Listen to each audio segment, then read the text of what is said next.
भाऊसाहेबांनी तुझ्यावर कारखान्याची जबाबदारी सोपवली.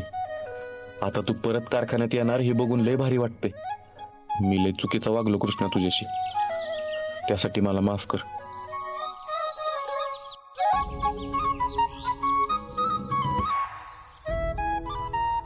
ओ धनी, कुठं हरवलाय? शेतातली काम अजून बाकी आहेत वाटतं. चला. कृष्णा हळू, चिखल आहे तिथं. हा मग चिखल की खातोय मला. मी मस्त लहानपणीपासून चिखलात का.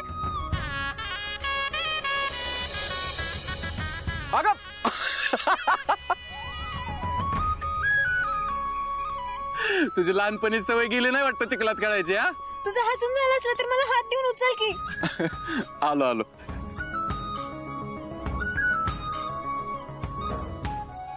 दे हात दे.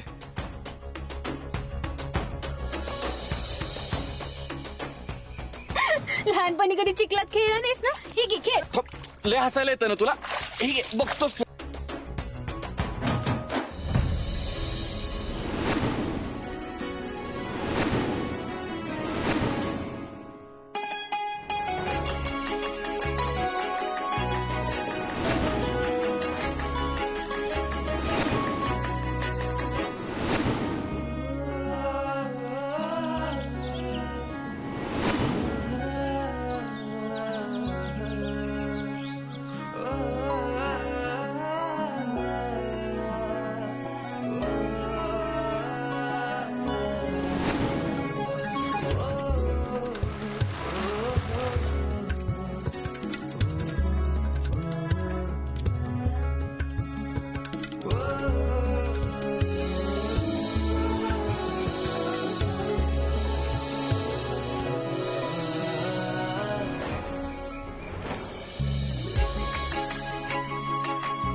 हॅलो.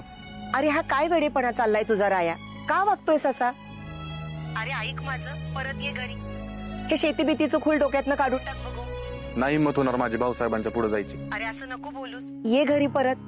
ते नाही ते काही बोलणार, मी समजून सांगते त्यांना. नाही आई, मी नाही भाऊसाहेबांच्या नजरेला नजर भिडवू शकत. ते समोर असलं की माझी मलाच लाज वाटते. मी त्यांचं एक बी स्वप्न पूर्ण करू शकलो नाही हे सतत जाणवतं मला. त्यांच्या कुठल्याच अपेक्षाला खरा उतरलो नाही ही लय त्रास देते मला. अरे म्हणून काय त्यापासून असं पळत राहणार आहेस का? किती दिवस असं जीवाचा हाल करून घेणार आहेस? माझं ठरलंय, मी त्यांना अभिमान वाटेल असं आयुष्यात काहीतरी केल्याशिवाय परत घरी येणार नाही.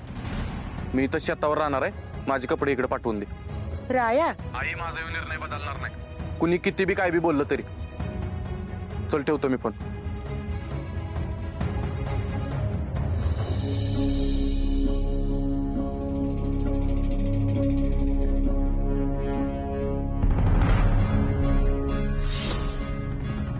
रंजे, रंजे, दरवाईच्या आगी म्हणजे बरं वाटल.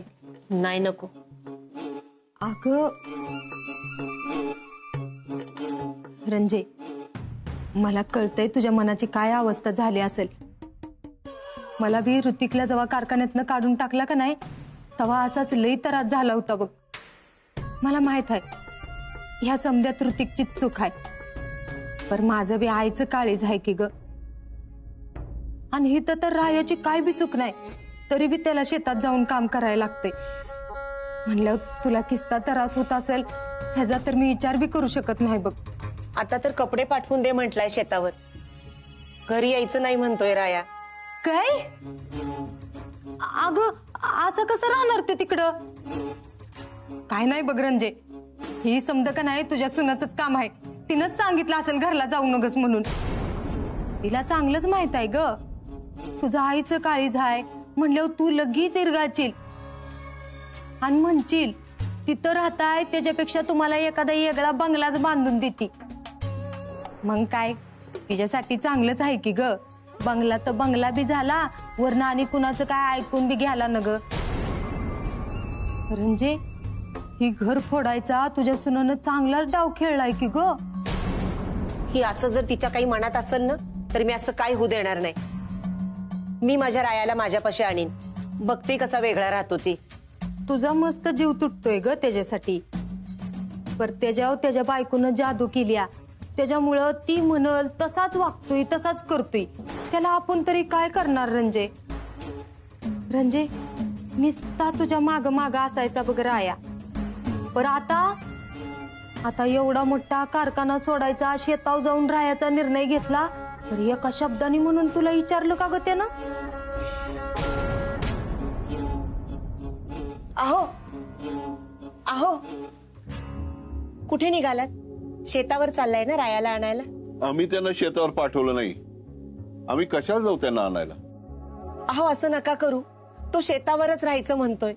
तुम्ही एकदा बोला त्याच्याशी, तुमचं ऐकेल, लगेच घरी येईल. आम्हाला ना आयुष्यात त्याच्यापेक्षा लय महत्वाची काम आहेत. त्यानं शिक्षण अर्धवट सोडलं. आम्ही त्याला म्हंटलो शिक्षण पूर्ण करा, ऐकलं त्यानं. त्याच्या लग्नानंतर आम्ही त्याला सांगितलं कृष्णा आता तुझी जबाबदारी आहे, तिला नीट सांभाळ, ऐकलं त्यानं. तिला आणखीन त्रासच दिला.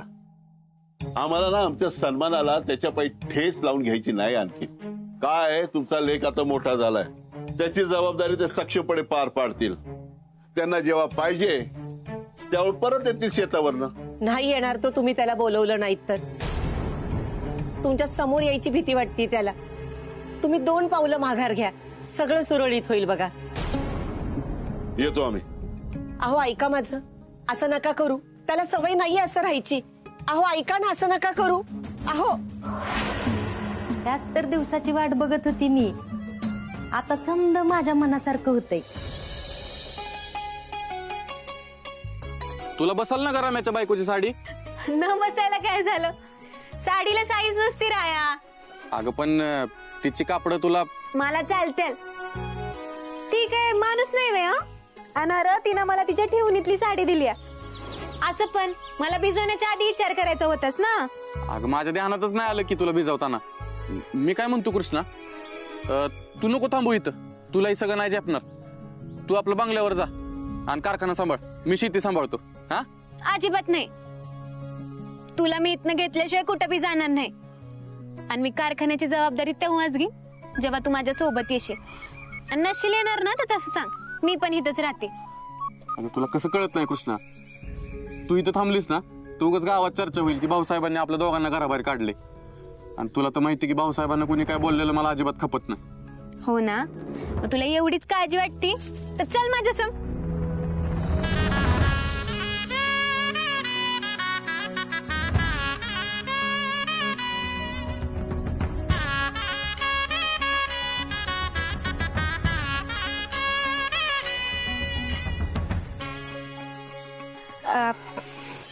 मला नाही जमणार.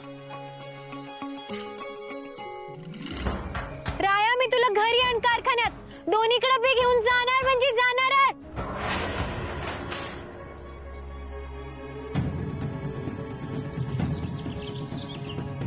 कुठं निघालात? माझ्या रायाला परत आणायला. काही गरज नाही. तुम्हाला विचारून घराच्या बाहेर पडलाय का तो? नाही ना.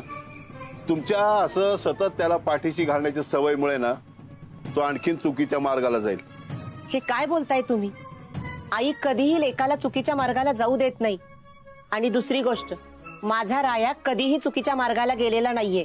त्याच्यासारखा मुलगा अख्ख्या पंचक्रोशीत सापडणार नाही. हे मात्र खरं बोललात. आम्ही बघतो ना बाहेरचे लेख, बापाचा कसा सन्मान ठेवतात, त्याच्या इब्रतीसाठी कसे झटत असतात, त्याचं नाव मोठं व्हावं म्हणून किती कष्ट घेतात. पण हे सगळं ना आमच्या नशिबात नाही बरं का. तुम्हाला का असं वाटतं की राया तुमचं नाव मोठं करण्यासाठी झटत नाहीये? आई आणि बायकोवर जेवढं करत नाही ना तेवढं प्रेम करतो तो तुमच्यावरती. तुम्ही एक शब्द चांगला बोलावात म्हणून किती धडपडत असतो. तुम्हाला नाही कळणार त्याचं मन. व्हा बाजूला, मला जाऊ देत त्याला आणायला. आम्ही सांगितलं ना नाही जायचं म्हणून. अहो आता त्याला कळलं पाहिजे कुठले निर्णय कधी घ्यायचे म्हणून. दरवेळेस त्याने चुकीचे निर्णय घ्यायचे आणि आपण त्याला पाठीशी घालायचं, हे किती वेळ चालणार अजून? चुकीचे निर्णय तुम्ही घेतलेत, त्यांनी नाही. त्यानं कृष्णाला कारखान्यातनं कामावरनं का काढलं हे त्याला विचारायच्या आधी तुम्ही त्याला वाटेल ते बडबडलात. त्यानं राजीनामा दिला, तुम्ही त्याला थांबवलं नाही. रायाला न विचारता कारखान्याची सगळी जबाबदारी तुम्ही कृष्णावर सोपवलीत. आणि वरून तुम्ही त्यालाच दोष देताय. ते काही नाही, मी निघाले रायाला परत आणायला. ठीक आहे जा, पण तुम्ही जर त्याला आणायला गेलात तर आम्ही घरातनं बाहेर पडू. भाऊसाहेब, लहान तोंडी मोठा घास घेत्या, पण मला नाही वाटत राया आता परत कधी कारखान्याची जबाबदारी स्वीकारेल. आम्हाला नाही फरक पडत. आमच्या सुनबाई सक्षम आहेत कारखान्याची जबाबदारी पार पाडायला. अहो पण भाऊसाहेब, बाहेरनं आत्ताच घरात आलेल्या माणसावर अशी एवढी मोठी जबाबदारी टाकणं म्हणजे धोक्याचं आहे. ऋतिकला त्याच्या चुकांची जाणीव झाल्या, त्याला प्रायश्चित्त करायचे. होय भाऊसाहेब, फक्त तुमच्यासाठी मी या कारखान्याची जबाबदारी माझ्या खांद्यावर घ्यायला तयार आहे बघा. अहो कृष्णी किती केलं तरी बाहेरचीच आहे. बस, आम्ही ऐकून घेतोय म्हणून काय बी बोलू नका. आमच्या सुनबाई आहेत त्या. याची जागा कारखान्यात नाही तर जेलमध्ये आहे. तुम्ही नात्यात लागतात, यांच्या बहिणात, म्हणून आम्ही शांत आहे. नाही तर याला कधीच घराच्या बाहेर हाकलला असता.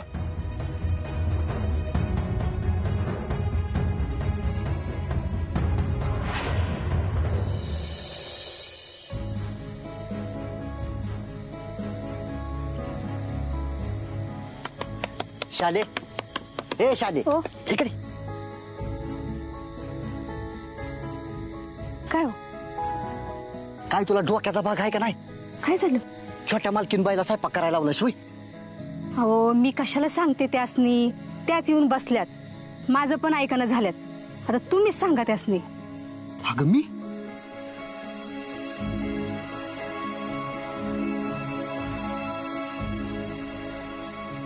कृष्णा, हा ऐक माझं, राहू दे हे काम.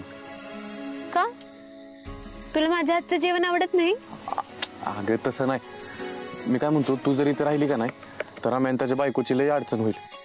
तू तू घरी जा, म्हणजे त्यांची झोपायची अडचण होणार नाही. हो ना, माझ्यामुळे अडचण होईल आणि तुझ्यामुळे अडचण होणार नाही. अगं माझ्यामुळे कशी अडचण होईल? मी तर शोकीत अंगणात खाट टाकून झोपणार आहे. अहो असं काय बोलताय मालक? अंगणात कसं पाहिजे झोपताय? तुम्ही आज झोपा, नाहीतर आम्ही बाहेरच झोपत असते. आणि मालकीन बाई, तुम्ही उठा बरं, पहिलं शालीला करू द्या भाकरी. होय. अजिबात नाही, आज मी माझ्या हाताने सगळ्यांनी झुणका भाकर खायला घालणार आहे. शालू ते मस्त खरडा करायला घ्या ना. बर. छोटा मालक, मी हात धुवून आज. हा,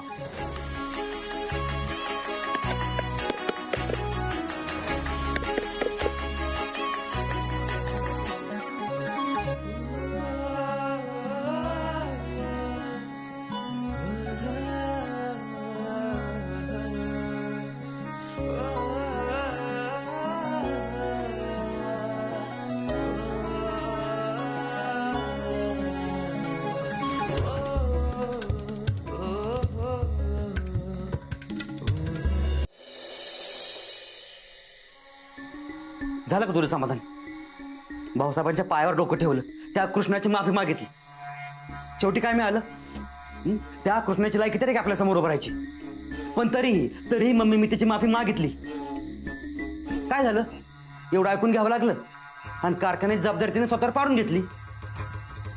समजा तुझ्यामुळे झालं. हा, मी नव्हतं सांगितलं कारखान्याच्या कामात शान खायला. हा, आणि मी नव्हतं बोललो तुला की कृष्णाला घरात घेऊन यायला. मम्मी, रायाचं लग्न जर कृष्णाशी झालं नसतं ना तर आज कंपनीचा मालक झालो असतो मी. तुम्ही नुसती स्वप्न बघा, दुसरं काय करू नका. आणि तुम्ही नुसते दुसऱ्यांसमोर माफी मागायला हवा मला. अरे मला वाटलं होतं की भाऊसाहेब तुला माफ करतील आणि कारखान्याची समधी जबाबदारी तुझ्यावर सोपवतील. हो, आता जशी मला 4 बदम खायला घालते ना, तशी तू बी खात जा. अगं मम्मी, भाऊसाहेब त्या स्वतःच्या पोराला रायाला विचारणं झालंय, तिथं मला कुठे विचारते? उगीच अपमान करून घेतला असता. पण आता ह्या अपमानाचा बदला घेतल्याशिवाय गुली शांत बसणार नाही. आता कळेल त्यासनी ही गुली काय चीज आहे ती. तुला जेलची हवा दावते ती काय? आता मीच त्यासनी कसं खडी फोडाय पाठवती का नाही ती बघच. मम्मी, असं काय करणार आहेस तू?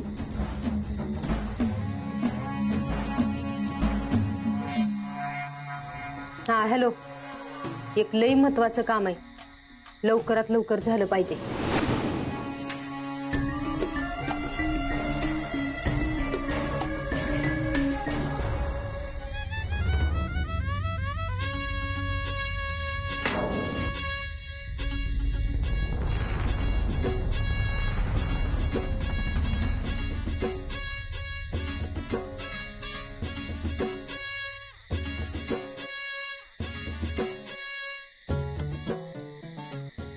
आता काय करायचं?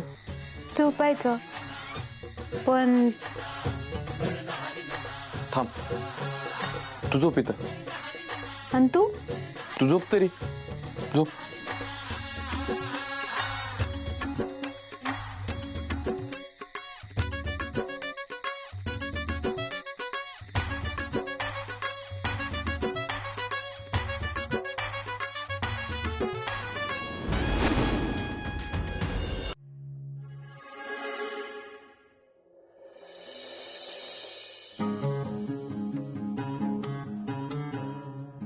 ही घ्या.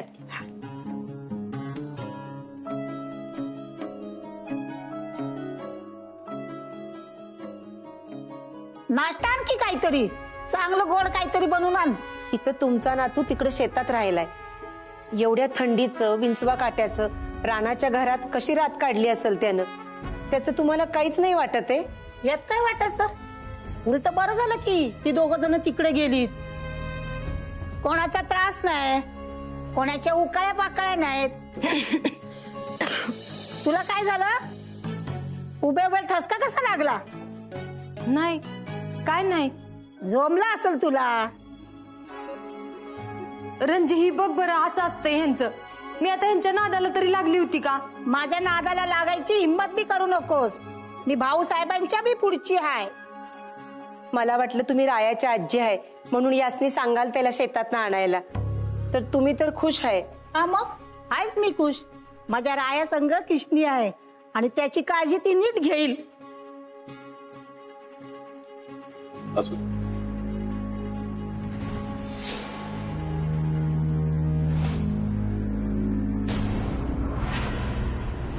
संपूर्ण जिल्ह्याचे पालकत्व घेणाऱ्या भाऊसाहेबांच्या घरात फूट. भाऊसाहेब विधाते आणि रायभान विधाते यांच्या टोकाचा वाद.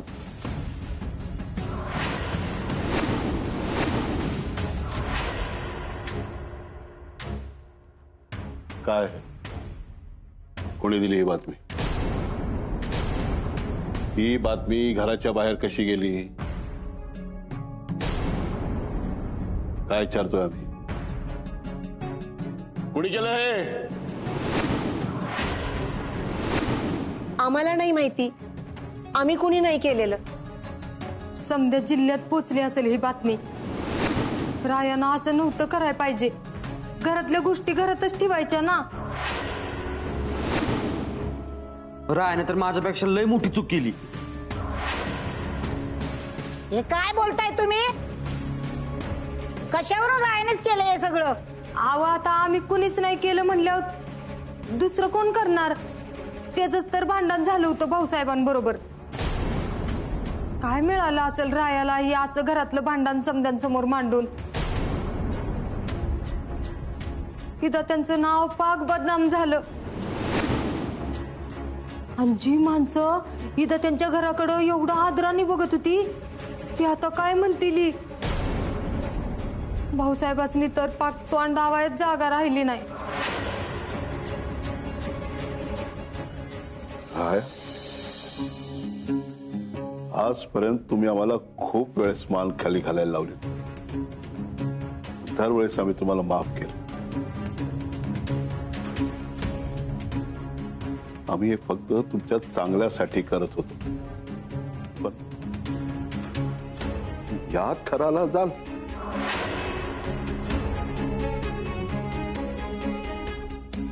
या सगळ्याचं उत्तर तुम्हाला द्यावंच लागेल.